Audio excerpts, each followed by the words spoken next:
Olá, irmãos e amigos, saúdo a todos com a graça e a paz do Senhor. Vamos falar hoje sobre algumas verdades interessantes para a nossa vida, tanto a vida material como a vida espiritual. Por quê? Porque a vida espiritual está ligada nesse mundo à vida material. Deus nos colocou aqui num corpo físico para vivermos nesta terra por determinado número de dias que a Bíblia fala que esses dias estão contados.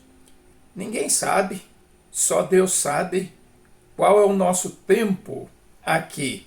Moisés, lá no Salmo 90, fala em 70 anos e mais 80 e por aí. Mas nós não sabemos, mas Deus sabe. E a Bíblia é a palavra de Deus. É a revelação de Deus para a humanidade. Deus se revelou a nós em tempos atrás.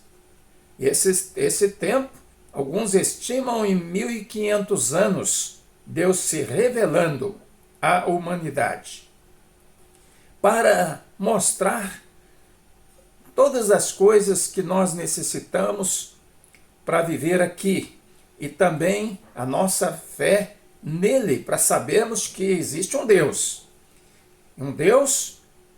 acima nos céus, acima dos céus, embaixo na terra.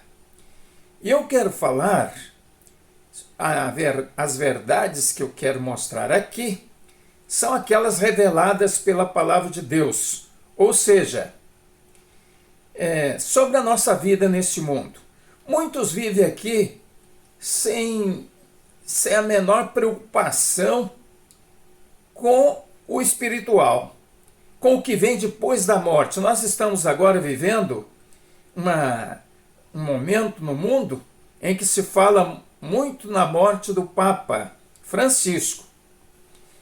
E então é um momento propício para nós refletirmos sobre a vida espiritual, sabendo que todos morrem. Mas a humanidade moderna, ela passou a pensar dentro daquilo que o humanismo é a centralidade no homem, na maneira de viver e de pensar do homem natural. A Bíblia fala também desse homem natural. E tem o homem espiritual. Mas nós vivemos apenas no mundo natural e material, onde o materialismo tem crescido, tem se desenvolvido de maneira extraordinária. Já isso com os filósofos modernos, que têm trazido para as escolas, para as universidades, que vão divulgar essas ideias para os alunos, os nossos filhos, nossos netos, que vão crescer e transformar nos próximos professores também e colocar isso na vida prática de cada um. É a maneira de viver, a maneira existencial, a maneira de descrer naquilo que Deus tem revelado na sua palavra. Me preocupa muito isso, porque a Bíblia fala assim em Gálatas 6:7, que não vos enganeis, olha só, não vos enganeis, de Deus não se zomba. Olha só o que eles estão fazendo. Olha o que essa geração está fazendo. De Deus não se zomba, pois aquilo que o homem semear, isso também ceifará. Ceifará como? Algumas coisas aqui na terra. Mas o pior de tudo é aquilo que vem depois. Porque Jesus falou numa parábola a respeito de um homem rico que pensava que o mundo era só restringia as coisas materiais, quando ele disse que iria derribar os seus celeiros e construir outros maiores para viver agora regaladamente. Mas Jesus disse que louco, chamou ele de louco. Esta noite te pedirão a tua alma, e o que tens preparado para quem será? Pois bem, é sobre isso que eu quero refletir nesse momento, estou refletindo. Sobre a vida, o que vem depois da morte. Aqui o apóstolo Paulo deixa nessa palavra que de Deus não se zomba. Aquilo que o homem semear, isso também ele ceifará. E de forma que viver sem se preocupar com a vida espiritual, a vida além, é uma loucura, é uma zombaria de Deus, porque Deus já deixou tudo revelado para que vivamos segundo a sua palavra, o que ele tem revelado na sua palavra aos profetas e aos apóstolos, e ultimamente por Jesus, como diz Hebreus, capítulo 2, que ele falou ultimamente por Jesus, seu Filho. Mas em Hebreus também, que eu quero ler outro texto, eu não vou me delongar muito nesse vídeo, mas aqui em Hebreus, capítulo 9, versículo 27, onde está escrito, o escritor dos Hebreus escreveu que assim, e assim como aos homens está ordenado morrerem uma só vez, vindo depois disto o juízo. Olha, isso aqui é uma verdade extraordinária, que muitos já têm provado. Tem aquelas pessoas que tiveram a oportunidade de voltar à vida depois de um acidente, depois de uma coisa assim, que isso é chamado atualmente de quase morte. E quase todos esses testemunhos mostram esta prestação de contas, esse julgamento depois da morte. Ainda bem que esses conseguiram voltar e consertar as suas vidas. Mas aqueles que não conseguiram voltar, que não tinham um propósito de Deus, porque tudo que acontece tem um propósito de Deus. Se Deus ressuscitar uma pessoa depois de morta, ele normalmente está dando uma missão, um propósito para aquela pessoa revelar o que ele viu do lado de lá, porque muitas pessoas dizem, ninguém voltou depois da morte. Ora, tem sim.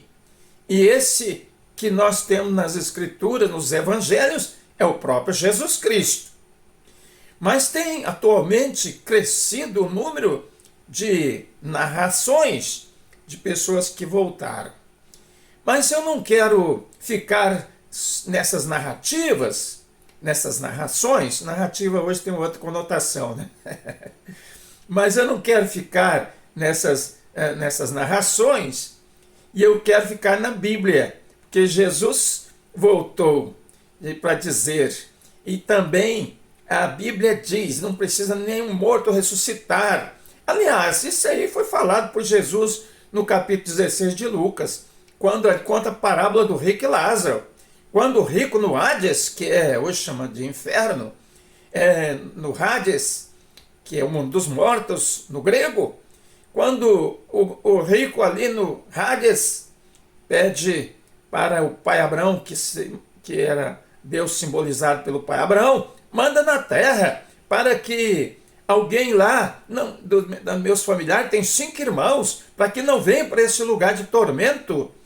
Mas o pai Abraão, Deus, responde para ele, lá eles têm Moisés e os profetas. Se não ouvirem Moisés e os profetas, tampouco ouvirão que o morto ressuscite. Então, Não é preciso que um morto ressuscite para vir falar a verdade para nós, porque já está na palavra.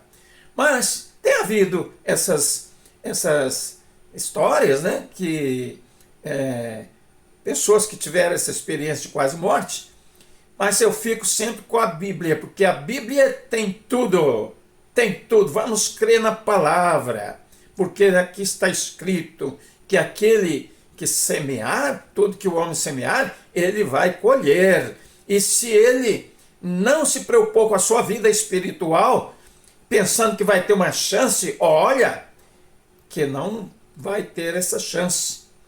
E é preciso resolver esse assunto agora. Preocupar com a vida além.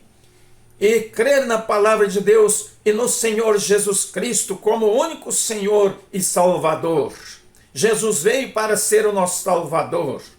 Não vamos desperdiçar esta chance. Eu creio que a maioria está desperdiçando, está indo para o inferno, está se perdendo. Porque quando perguntaram para Jesus, são poucos que se salvam? Ele respondeu simplesmente, porfiar por entrar pela porta estreita. Porque largo e espaçoso é o caminho que conduz à perdição e muitos são que vão por ele. Ali Jesus respondeu que na realidade que são poucos. E eu quero falar para você, você vai ficar com os que vão no caminho largo ou você quer ficar com o caminho estreito, que é o caminho de Jesus? Eu deixo aqui essas palavras, não vou me alongar muito, mas eu estou apenas querendo trazer essa reflexão, até aproveitando o momento que nós estamos vivendo, que todos sabem, com o falecimento do Papa Francisco, todos estão pensando na morte de alguém importante. Quando tantas pessoas morrem na Terra que não são importantes, ninguém fica sabendo. Mas o Papa é importante, e aí todos pensam na morte nesse momento. Mas estão pensando ali num cerimonial que já não tem importância mais para a alma do Francisco, porque a alma dele agora está tratando com o superior, com a vida além. E ali é que é o julgamento, como diz Hebreus. O homem está ordenado morrer uma só vez, vindo depois disto o juízo. Depois da morte vem o juízo, o julgamento. Como que a pessoa vai enfrentar esse julgamento? Eu quero chamar a sua atenção. Como é que você está para enfrentar esse julgamento? Portanto, Deus o abençoe, mas antes de encerrar, eu oro por você, para você fazer uma boa escolha. Senhor meu Deus, eu oro nesse momento por as pessoas que estão vendo e ouvindo e vendo esse vídeo, que elas possam tomar uma decisão, aceitando Jesus como seu Salvador, e quando passar pelo juízo não serão condenadas, mas serão salvas, porque Jesus os salvará, que Jesus salvará o seu povo dos seus pecados. Jesus veio para nos buscar e salvar aquele que se havia perdido. Jesus é o nosso Salvador, é o meu Salvador, é o seu Salvador. Que Deus o abençoe e que você faça uma boa escolha. Amém. Em nome de Jesus eu oro.